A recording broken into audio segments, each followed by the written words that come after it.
अजय चतुर्वेदी। आप सभी को सबसे पहले दीपोत्सव की ढेर सारी शुभकामनाएं। आज हम आपके सामने मुखातिब कर रहे हैं देश के जाने माने खेल समीक्षक, खेल पत्रकार, और उत्तर भारत की करें, हिंदी भाषी क्षेत्रों की बात करें तो हिंदी खेल पत्रकारिता के जनक श्री पद्मपति शर्मा जी को नमस्कार। और आज आपसे हम ये जानने की कोशिश करेंगे कि कल जो मुकाबला होना है मुंबई के वानखेड़े स्टेडियम में न्यूजीलैंड के खिलाफ भारत का, उस मुकाबले को लेकर के पूरा देश, पूरी दुनिया जिस तरह से आकर्षित है इस पर्टिकुलर मैच को लेकर के, और खास तौर पर इसलिए कि अभी तक का जो हमारा अनुभव रहा है भारतीय टीम का वो बहुत अच्छा नहीं रहा है। पिछले 2019 के वर्ल्ड कप में इसी न्यूजीलैंड की टीम ने हमको सेमीफाइनल में हरा करके हमारे खिताबी सफर का अंत किया था, जबकि उस दौरान भी हम लोग बहुत शानदार क्रिकेट खेल रहे थे। सेमीफाइनल तक उस बार भी हम लोग लगातार जीतते चले आ रहे थे, लेकिन एक नॉकआउट मैच मिला और उसमें न्यूजीलैंड ने हमको पराजित किया था। इसी तरह से टेस्ट क्रिकेट वर्ल्ड चैंपियनशिप में भी न्यूजीलैंड ने ही मुझको पराजित करके चैंपियन बनने का गौरव प्राप्त किया था। अब ये मौका है, इससे पहले लीग मैचेस में, लीग मुकाबलों में इंडिया न्यूजीलैंड को हरा चुकी है, इससे उसका मनोबल भी बढ़ा हुआ है। और जिस तरह से पूरी टीम इंडिया ने इस टूर्नामेंट में, विश्व कप में अपना प्रदर्शन किया है वो लाजवाब रहा है। अगर ये कहा जाए कि वर्ल्ड कप की इससे बेहतर कोई टीम नहीं हो सकती तो इसमें कोई अतिशयोक्ति नहीं होगी। इसके साथ ही अब हम मुखातिब होते हैं पद्म जी के साथ और उनसे ये जानेंगे इस पूरे कल जो मैच होने वाला है उसके बारे में पूरा विस्तार से। तो अब आप मुखातिब हो श्री पद्म जी से। सर, ये जो टूर्नामेंट चल रहा है निसंदेह बहुत शानदार टूर्नामेंट रहा है और कई मायने में ये टूर्नामेंट बहुत अच्छा रहा है। अगर हम कल जो वानखेड़े स्टेडियम में मैच होने जा रहा है इंडिया और न्यूजीलैंड का, उसको लेकर के आप क्या सोचते हैं, क्या बताना चाहेंगे हमारे दर्शकों को? दर्शकों को सबसे पहले दीपोत्सव की बहुत बहुत बहुत शुभकामनाएं। और हम तो ये चाहेंगे, हम क्या पूरी देश चाहेगा कि कल का दिन जो पोस्ट दिवाली भैया दूज है वो यादगार बने, ऐतिहासिक बने। और आपने बहुत सही कहा अजय जी कि भारत का आईसीसी टूर्नामेंट में 2013 के बाद बहुत अच्छा रिकॉर्ड नहीं रहा है। जहां तक लीग मैचेस हैं वहां हमारा जीत का प्रतिशत लगभग 86% रहा है, लेकिन जब मामला सेमीफाइनल और फाइनल का आता है वहां हमारी हार जो है वो 89% हुई है। 2011 में वर्ल्ड कप जीता था हमने और 2013 में मैं एक चैनल पे था, वो हमने चैंपियंस ट्रॉफी जीती थी और रात को वो मैच खत्म हुआ था 12 साढ़े 12 बजे, मैं लाइव दे रहा था और वो भी चमत्कार ही था कि ईशांत शर्मा की वो एक घटिया गेंदों ने कमाल कर दिखाया था। खैर, लेकिन आपने बहुत सही कहा, मैं 1979 से प्रत्यक्ष रूप से वर्ल्ड कप के मैचों से जुड़ा हुआ हूं और मैंने 83 में एक अजूबा भी होते देखा था। वो एक चमत्कार था और वो चमत्कार रोज रोज नहीं होते। और कपिल ने जो एक किसड्डी टीम के रूप में 83 घूमने के लिए गए थे, लंदन इंग्लैंड घूमने के लिए गए थे, क्योंकि 1975 और 1979 दोनों वर्ल्ड कप को अगर आप देखें तो सिर्फ एक मैच भारत ने जीता था, वो भी पूर्वी अफ्रीका जो आजकल केनिया हो गया है, और बाकी सबसे हारा था। और उस टीम ने ऐसा उलटफेर किया था कि वो नॉस्टैल्जिया मैं नहीं समझता कि 2011 में देखने को मिली थी अजय, आप भी अच्छी तरह जानते हैं इस चीज को।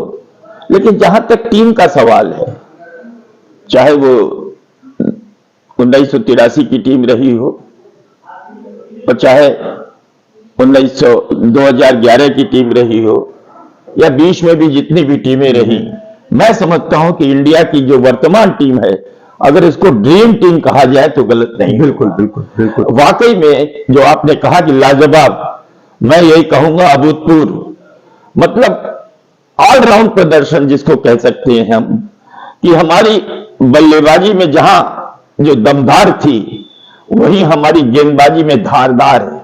जी। आप ये देखिए, दमदार और धारदार का कितना बढ़िया संतुलन है।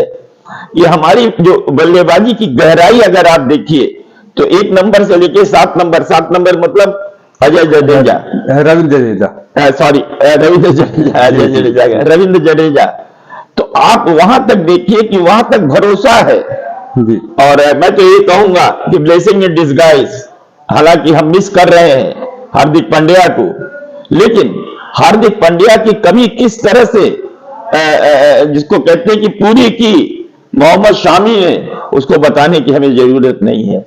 आज हम 5 स्पेशलिस्ट गेंदबाज लेकर के उतर रहे हैं और पांचों अपनी कसौटी पर खरे उतरे हैं। बिल्कुल। अभी तक आप ये देखिए, ये बात अलग है कि आखिरी मैच में जो नीदरलैंड के खिलाफ हुआ, वो सिराज के घायल होने के बाद हाथ आजमाया रोहित शर्मा ने भी और विराट कोहली ने भी। और उसमें एक चीज और भी हो सकती है कि नीदरलैंड की टीम थी, 400 से ऊपर हम रन बना चुके थे, विकेट भी निकाल चुके थे, तो उसको थोड़ा सा कैजुअली लेने के पीछे सिराज के ओवर जो बाहर चले गए थे, हाँ, उसको भी कंपनसेट करना था, लेकिन दोनों विकेट लिए। हाँ, ये भी देखिए, विराट कोहली ने विकेट लिया और रोहित शर्मा ने विकेट लिया। ठीक है, दो राय नहीं है। न्यूजीलैंड के खिलाफ हमारा जो आईसीसी टूर्नामेंटों का इतिहास है, बहुत अच्छा नहीं रहा है, आपने सही कहा। हम तमाम मैचों में हारे। 2003 के बाद हमें याद नहीं आता कि कभी हम उनके खिलाफ जीते हों। लेकिन आईसीसी का जितने भी टूर्नामेंट है, आपने बताया कि 2019 में आप ये देखिए कि धोनी 2 इंच की दूरी पर रह गए थे और उनका रन आउट होना और भारत विश्व कप से बाहर हो गया था। ये फ्लूक होता है, ये एक चांस होता है। वनडे क्रिकेट में आप जानते हैं कि कब क्या घट जाए कोई नहीं जानता। क्रिकेट वैसे ही अनिश्चितताओं का खेल है। लेकिन एक दिन ही क्रिकेट की अगर हम बात करते हैं 50 ओवरों की या T20 की, तो एक खराब दिन आपको खत्म कर सकता है। तो हम नहीं चाहेंगे कि एक खराब दिन आए, और आएगा भी नहीं। और इसके पीछे कारण है कि हमारा संतुलन। और दूसरी एक सबसे बड़ी बात यह, मैंने पिछली बार भी जब न्यूजीलैंड से मैच हो रहा था, एक चैनल पे मैं लाइव दे रहा हूं, वहां मैंने ये बात कही थी कि ठीक है, हमारा इतिहास बहुत अच्छा नहीं है न्यूजीलैंड के खिलाफ, लेकिन हम ये ना भूलें कि हम अपने घर में शेर रहे हैं। कभी भी हमको सीरीज में, वनडे की सीरीज में न्यूजीलैंड कभी परास्त नहीं कर पाया है। तो यहां हमारे घर में मुकाबला हो रहा है। और दूसरा कि 2011 के बाद आप देखिए, 2011 के पहले मेजबान टीमों को विश्व कप कभी छूने का मौका नहीं मिला था, लेकिन 2011 के बाद सिर्फ मेजबान टीमों ने ही इस कप को उठाया है। बिल्कुल। तो ये हमारी बारी है। 2011 में हम जीते, 2015 में ऑस्ट्रेलिया, 2019 में इंग्लैंड, और 2023 में भारत की बारी आनी चाहिए। ये ठीक है कि अब ये एक बाधा है हमारे सामने सेमीफाइनल की, लेकिन मैं ये मान के चल रहा हूं कि कल का दिन भारत का होगा और वानखड़े एक इतिहास रचेगा। जिस तरह से 2011 के फाइनल में धोनी के एक हेलीकॉप्टर शॉट ने इतिहास रचा था और हमने वर्ल्ड कप जीता था, उसी तरह से कल के मुकाबले में, यानी बुधवार को जो मुकाबला होने जा रहा है, उसमें भारत, रोहित के जो हिटमैन रोहित हैं, इनकी टीम जो है ये दंदनाती हुई फाइनल का दौर, फाइनल तक का सफर तय करेगी। और कौन जानता है कि 19 तारीख को, चाहे वो ऑस्ट्रेलिया हो चाहे दक्षिण अफ्रीका हो, हम उनका मान मर्दन करके कप अपने नाम करेंगे तीसरी बार। एक चीज जरूर थोड़ा सा खटकता है, टीम अपनी बहुत बेहतर है। रोहित शर्मा जिस फॉर्म में खेल रहे हैं और जिस तरह से वो स्टार्ट दे रहे हैं विस्फोटक अंदाज में, वो आगे के बल्लेबाजों के लिए बहुत काम में आ रहा है। शुभमन गिल उसी स्टाइल में, जिस तरह से रोहित शर्मा बैटिंग कर रहे हैं, उसी तरह से शुभमन गिल भी बल्लेबाजी कर रहे हैं।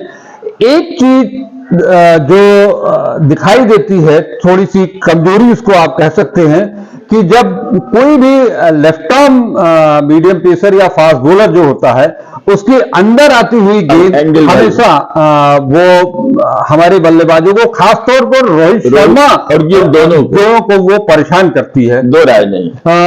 इसको किस रूप में देखते हैं? हालांकि इस पूरे टूर्नामेंट में ट्रेंट बोल्ट उस ढंग की सफलता नहीं अर्जित कर पाए हैं, वो उतने लय में दिखाई नहीं दिए हैं, लेकिन आखिरी मैच में उन्होंने जिस तरह से 3 विकेट लिया है और अपना प्रदर्शन किया है, और न्यूजीलैंड की टीम भी पूरी तरह से उनके ऊपर आश्रित भी रहती है। हेनरी इस मैच में नहीं होंगे, वो आउट होकर के, घायल होकर के वर्ल्ड कप से बाहर हो चुके हैं, लेकिन उनके साथ सऊदी भी होंगे। वो एक अच्छा अटैक होगा। फर्गुसन तो है ना, फर्गुसन भी है, फर्गुसन है, सऊदी है, और ट्रेंट बोल्ट के लिए सबसे बड़ी बात क्या है जानते हैं?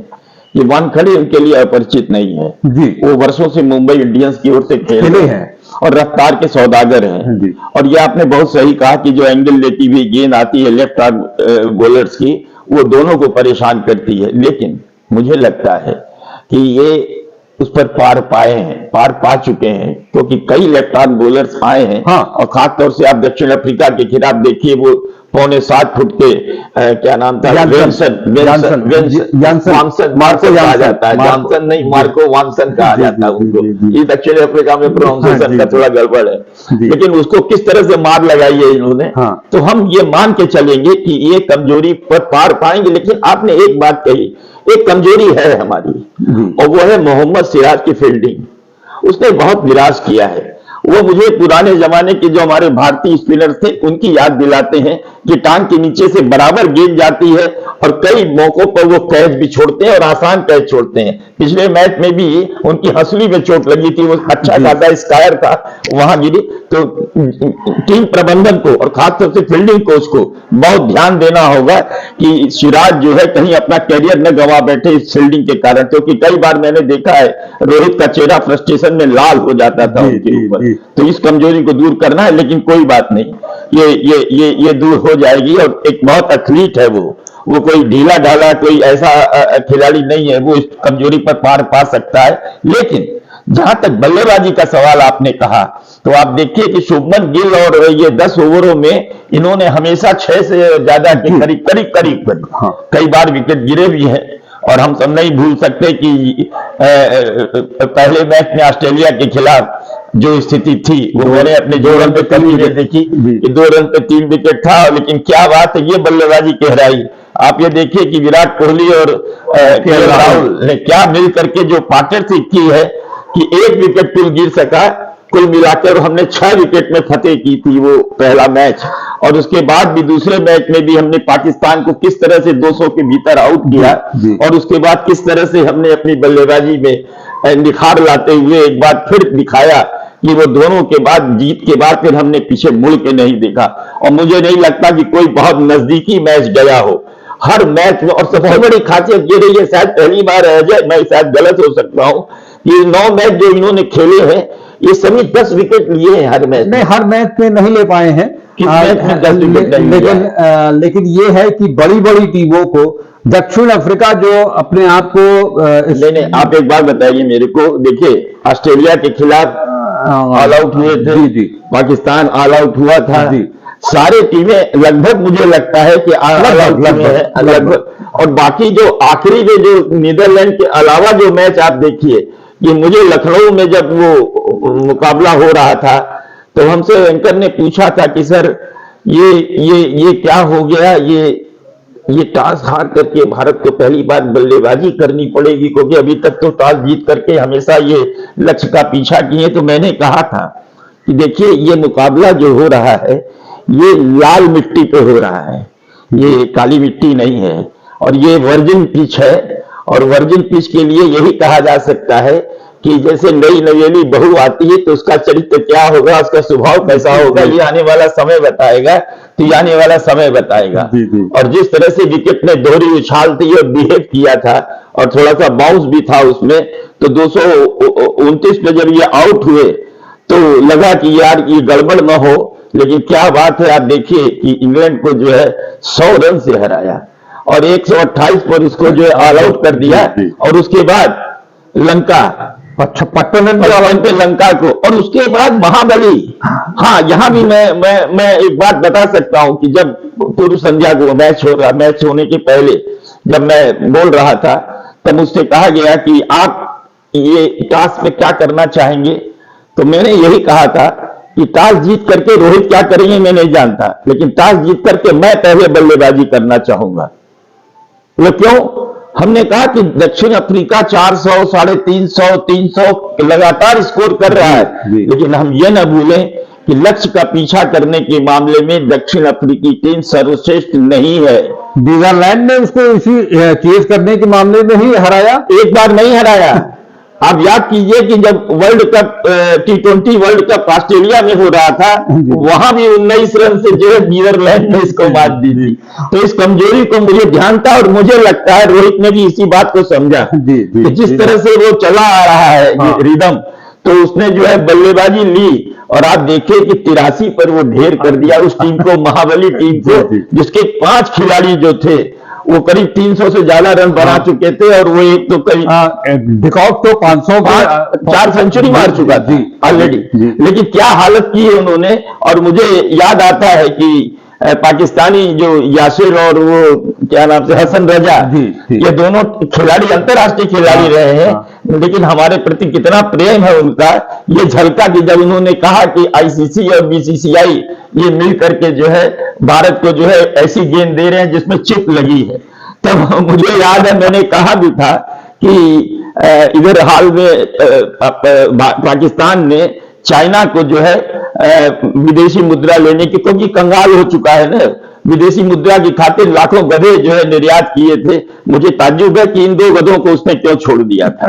क्योंकि आप देखिए कि कितने डफर हैं ये लोग, कि ये जब बॉल पिक होता है, आप अजय जी खुद क्रिकेट खेले हैं, जानते हैं कि जब मैच होता है तो 12 गेंदों का एक बॉक्स होता है, वो 4 अंपायर होते हैं, 2 मैदानी अंपायर होता है, एक थर्ड अंपायर होता है, एक स्टैंड बाई होता है, और मैच रेफरी होता है, दोनों कप्तान होते हैं, और वहां ये 2-2 गेंदें पिक की जाती हैं, कप्तान अपने हिसाब से पिक करते हैं। चिप का क्या सवाल है। और अगर मान लीजिए चिप था तो एशिया कप के फाइनल में तो श्रीलंका में हो रहा था, वहां तो कोई चिप नहीं, वहां तो 50 में आउट किया था, तो क्या वहां चिप था क्या? तो खैर ये छोड़िए, ये सब बेकार की बात है। सच्चाई ये है कि हमारी जो पेस बॉलिंग है हमारी, मैंने इतने स्थायित्व के साथ, इतनी कंसिस्टेंसी के साथ पेस बॉलर्स को कभी चहकते हुए, मैंने जिसको कहते हैं कि मारकपन उनका और उनकी धार, ऐसी पैनापन मैंने कभी नहीं देखा था। और तीनों के पास 3 वैरायटी है। आप देखिए कि ये टीम का एकजुट प्रयास है, ये नहीं है कि हमारे बुमराह ने जो है 25 विकेट ले लिए ना, सबने बांटा है हिसाब से, चाहे स्पिनर हो चाहे पेस बॉलर हो। बुमराह चोट के बाद जब वापसी की है बुमराह ने, तो कहीं लगा नहीं कि वो इतने दिनों तक बाहर रहे, बिल्कुल कहीं नहीं लगा। और वही बात मैं और खिलाड़ियों के लिए भी कह सकता हूं। आप देखिए ये आपके अय्यर भी जो है घायल थे, हाँ, वो भी आए, वो भी उन्होंने भी परफॉर्म किया लास्ट मैच में, उन्होंने एक दिखाया से डेंगू हुआ था जी, और डेंगू के तत्काल बाद खेलना आसान नहीं होता। हम जानते हैं डेंगू का प्रकोप पूरा देश में किस तरह से है और कितनी कमजोरी आती है, लेकिन उसको भी उसने दूर किया।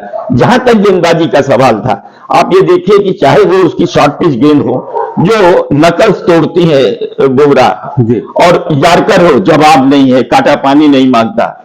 तेजी के मामले में देखिए कि शुरुआत में थोड़ा सा ऑफ कलर रहे सिराज, लेकिन उसके बाद जब फॉर्म में आए तो मुड़ के नहीं देखा। बिल्कुल। और शामी की तो कोई बात ही नहीं, शामी जो है नंबर 1 गेंदबाज नहीं थे, लेकिन कहते हैं कि दिल्ली के भाग्य से छीका टूट गया। और यहां मुझे, मैं लाइट मूड में कह रहा हूं, हार्दिक पांड्या का चोटिल होना शायद भारत के लिए वरदान इसलिए बना कि शामी अंदर हुए और होते ही उन्होंने 5 विकेट की जो बोहनी की है, उसके बाद लगातार विकेट लेते रहे। नीदरलैंड एक अपवाद रहा है, और वहां शायद वो लाइट मूड में रहे हों, लेकिन वो आदमी भी जो है रिवर्स स्विंग के मामले में देखिए कि उनका जवाब नहीं होता, और वो हर तरह की गेंद फेंकते हैं। तो ये तीनों के पास 3 वैरायटी है, और ये हमेशा आप देखिए कि इन्होंने विपक्षियों को ब्रेक थ्रू लिया है, विपक्षियों को आउट किया है शुरू में।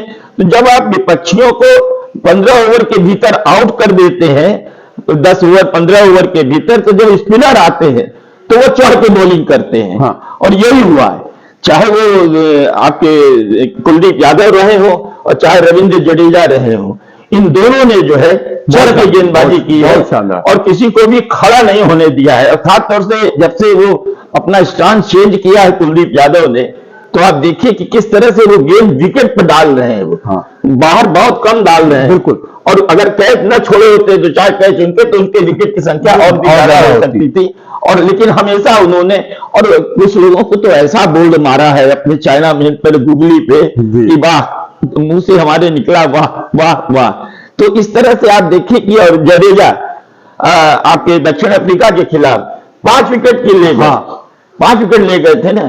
तो इस तरह से हर गेंदबाज अपने दिल विशेष पर कुछ कमाल कर रहा है। ये सबसे बड़ी चीज है ना कि जो बॉलिंग यूनिट है हमारी, यस, और उसका जैसे कि बैट्समैन सोचता है कि पहले 2 बॉलर जो है फास्ट बॉलर इतनी शानदार गेंदबाजी कर रहे हैं, तो हम इनको निकाल दे 5 ओवर, उसके बाद जो 1 चेंज आएगा उस पर हम अपना फोकस करेंगे। लेकिन 1 चेंज में सभी जैसा गेंदबाज आ जाता है, वही वजह ढा रहा है। वो जब जा रहे हैं तो आपके पास रविंद्र जडेजा है और कुलदीप हैं, इनको कहीं भी आराम करने का या स्ट्रोक प्ले करने का, अपने गेंदबाजों को, विपक्षी गेंदबाजों को हिट करने का मौका ही नहीं मिल पा रहा। बिल्कुल नहीं मिल रहा है, इसमें 2 राय रही है। और एक टीम का एकजुट प्रयास है। गेंदबाजी यूनिट जो है, आपने कहा, बहुत सही कहा कि गेंदबाजी यूनिट जो है एक इकाई की तरह प्रदर्शन कर रही है और एक दूसरे का हौसला बढ़ा रही है। आपने देखा होगा कि एक विकेट लेता है कोई या कुछ बहकता है, तो दूसरे गेंदबाज जाकर उसको समझाते हैं कि देखो यार, ऐसे नहीं, ऐसे करना है। तो कुल मिलाकर के आप ये देखिए कि एक इकाई की तरह से। लेकिन अजय, ये तो हम लोगों ने बात कर ली। बल्लेबाजी में आपने देखा होगा कि जबरदस्त फॉर्म में है विराट कोहली। केएल राहुल ने भी दिखाया। बेचारे कई बार जो है उनको मौका नहीं मिल पा रहा था। हालांकि पहले मैच में 97 की पारी खेली थी उन्होंने, उसके बाद इतनी लंबी पारी नहीं खेल पाए थे। लेकिन अभी नीदरलैंड के खिलाफ दोनों ने जबरदस्त अभ्यास किया, अय्यर ने और इन्होंने। नीदरलैंड के खिलाफ अय्यर जब सेंचुरी किए तो ये हाफ सेंचुरी के पास था। और उसके बाद उसने ताबड़तोड़, मैंने जिस तरह की बल्लेबाजी की है, 22 रन आप समझिए लास्ट 10 ओवर, लास्ट 22 गेंदों पर दूसरी 50 किया है इसने। आप देखिए तो, और एफर्टलेस 6 लगाते हैं, एफर्टलेस। शुरू में देखिए, शुरू में उनकी कमजोरी क्या थी कि शॉर्ट पिच गेंदों को वो हट करके खेलना कोशिश करते थे। लेकिन लगता है कि टीम प्रबंधन में और विक्रम राठौर जो स्वयं शॉर्ट पिच गेंदों पर हमेशा संदिग्ध रहे हैं, लेकिन उन्होंने उनको सिखाया है। तो अब मैंने देखा कि जो गेंदें आती है उसको वो बड़े कायदे से पुल आउट कर रहे हैं और कोई भी चांस नहीं दे रहे हैं। तो यानी देखिए, इस कमजोरी को भी इसी टूर्नामेंट के दौरान उन्होंने इसको दूर किया है। और आप उसके बाद आप देखिए, जो मौका ज्यादा नहीं मिला है सूर्या को, लेकिन T20 का 360, मिस्टर 360 मौका पाया है। जब 1-2 मौके मिले हैं उसने अच्छा परफॉर्म किया, बहुत अच्छा परफॉर्म किया। 49 रन की जो पारी खेली है वो कितनी मूल्यवान थी, इसको बताने की जरूरत है इंग्लैंड के खिलाफ ऐसे विकेट पे। तो कुल मिलाकर के फिर देखिए बाद में जडेजा वो अपना काम कर रहे हैं। तो आप ये देखिए कि पूरे के पूरे जो यूनिट, यहां भी बल्लेबाजी यूनिट जो है कि अगर एक नहीं चलता तो आगे वाला चल जाता है। लेकिन अभी फिलहाल तो सभी चल रहे हैं। बिल्कुल। यहां तक आप कमजोरी की सवाल कहें तो मैं समझता हूं कि कोहली 2 बार शायद फेल हुए हैं। एक बार 16 बनाया था, एक बार 0 बनाया था। और अगर भाग्य ने साथ दिया होता तो मैं समझता हूं कि 2 नहीं, उनकी 5 सेंचुरी हो जाती। 85, 95 और 87, ये 3 पारियां खेली हैं इन्होंने। ये तीनों शतक वाली पारियां थी। सबसे बड़ी चीज है ना कि अभी तक जो भी टूर्नामेंट हम लोगों ने भले जीते भी हैं, पहला 1983 का वर्ल्ड कप पूरी टीम यूनिट थी, एकदम नई टीम थी, उसने वो जीता। 2011 का जो टूर्नामेंट था धोनी की कप्तानी में, उसमें भी पूरी नई टीम थी और लड़कों ने दिखाया कि हम क्या हो सकते हैं। इस बार की जो टीम है इसमें नया और पुराना, नया जोश भी है, पुराना होश भी है। जिस तरह से फॉर्मेट को चेंज किया है रोहित शर्मा ने, पूरी बैटिंग लाइनअप उसको फॉलो करने लगी है एक तरह से। आपने देखा होगा नीदरलैंड के मैच में पहली बार विराट कोहली को स्वीप लगाते हुए, वो हालांकि वो उनका फेवरेट शॉट नहीं है, वो हमेशा स्ट्रेट खेलते हैं, और लेकिन जब वो आंखें जम जाती हैं तो वो भी लॉफ्ट करके जो सिक्स के लिए बाहर करते हैं। और दूसरा ये है कि कट भी वो कम मारते हैं। हाँ। जो जिस गेंद पर वो आउट हुए जी। वो कट नहीं करना चाहिए था, लेकिन उन्होंने कट किया, वो गेंद सीधी रह गई, वो बोल्ड हो गए। तो ये अलग अलग बात है, लेकिन आप कुल मिला के इसको देखिए ना कि बल्लेबाजी में बहुत जबरदस्त गहराई है। अब हम अगर न्यूजीलैंड की बात करते हैं अजय जी, तो आप ये देखिए कि वहां पर एक भारतीय बंगलौर का जी 23 वर्षीय रविंद्र रचिन, ये इसने कमाल किया है साहब। ये आया था एक लोअर क्रम में खेलता था, 6-7 नंबर। हाँ, जब न्यूजीलैंड अभी बायलैटरल सीरीज के लिए आई थी तो वो गेंदबाजी भी करते थे, स्पिन करते थे और बल्लेबाजी थोड़ी। लेकिन इनको जो है यहाँ पर विलियमसन की तारीफ करनी होगी कि उन्होंने उसको प्रमोट किया और ओपन किया। आज वो आदमी 3 सेंचुरी मार चुका है, चौथी भारत के खिलाफ भी मार लेता, लेकिन वहां वो आउट हो गया था। बहुत अच्छा विकेट मिला था उस समय। तो कुल मिलाकर के वो देखिए कि वो भी करीब 545 रन बना चुका है, 3 सेंचुरी उसकी लग चुकी है। वो एक आपके लिए बहुत बड़ी बाधा है। दूसरा, स्वयं कप्तान, मैं समझता हूं कि किसी भी बल्लेबाजी की रीढ़ जो एक होती है, वो विलियमसन एक बतौर कप्तान रहे हैं। चोट के कारण वो जरूर परेशान रहे हैं, लेकिन जब चोट के बाद जब उन्होंने वापसी की है तो 97 की पारी खेली पाकिस्तान के खिलाफ। ये दुर्भाग्य न्यूजीलैंड का, यहां भी मैं कहूंगा कि 400 का स्कोर करने के बाद बारिश ने जो है उसे हरा दिया था पाकिस्तानियों के खिलाफ, नहीं तो वो और ऊपर उनका अंक होता। और आप ऑस्ट्रेलिया के खिलाफ भी आप देखिए 388 को 383 पर बना ले गए थे। वो एक तो बहुत अच्छा स्कोर चेज किया था। तो 2 मैच जो बहुत बड़े करीबी अंतर से हारे, हाँ, वो उन्हें नहीं हारना चाहिए था। और लेकिन आप देखिए कि मिशेल जो है उनके, और उनके डेविड कॉनवे भी अच्छा बैटिंग कर रहे हैं, डेरिल भी रही, आप उनके डेरिल मिशेल हैं, वो ये सारे बल्लेबाजी इनकी बहुत अच्छी है। और गेंदबाजी की अगर आप बात करेंगे तो आपने टेड ब्रिज की बात की, फर्गुसन है आपके, देखिए टीम साउदी अनुभवी है, पुराना चावल है, एक स्पिनर भी उनके पास है, सेंटनर बहुत गजब की बॉलिंग करता है, वो सीधी बॉलिंग करता है लेफ्ट आर्म में। और लोग हमारे सौरभ तो कहा करते थे लेफ्ट आर्म कोई बॉलर होता है, लेकिन उस आदमी ने दिखाया है। हाँ, और उसको मारना बहुत मुश्किल होता है। हालांकि हमारे भारतीय जो है वो उनके लिए कोई परेशानी का सबब नहीं बने थे। मुझे याद है कि 2 या 3 विकेट ही तो खोया था भारत ने, 4 विकेट कितना खोया था, 273 बनाना था, और बड़े आराम से बना के ले गए थे ये लोग न्यूजीलैंड के खिलाफ।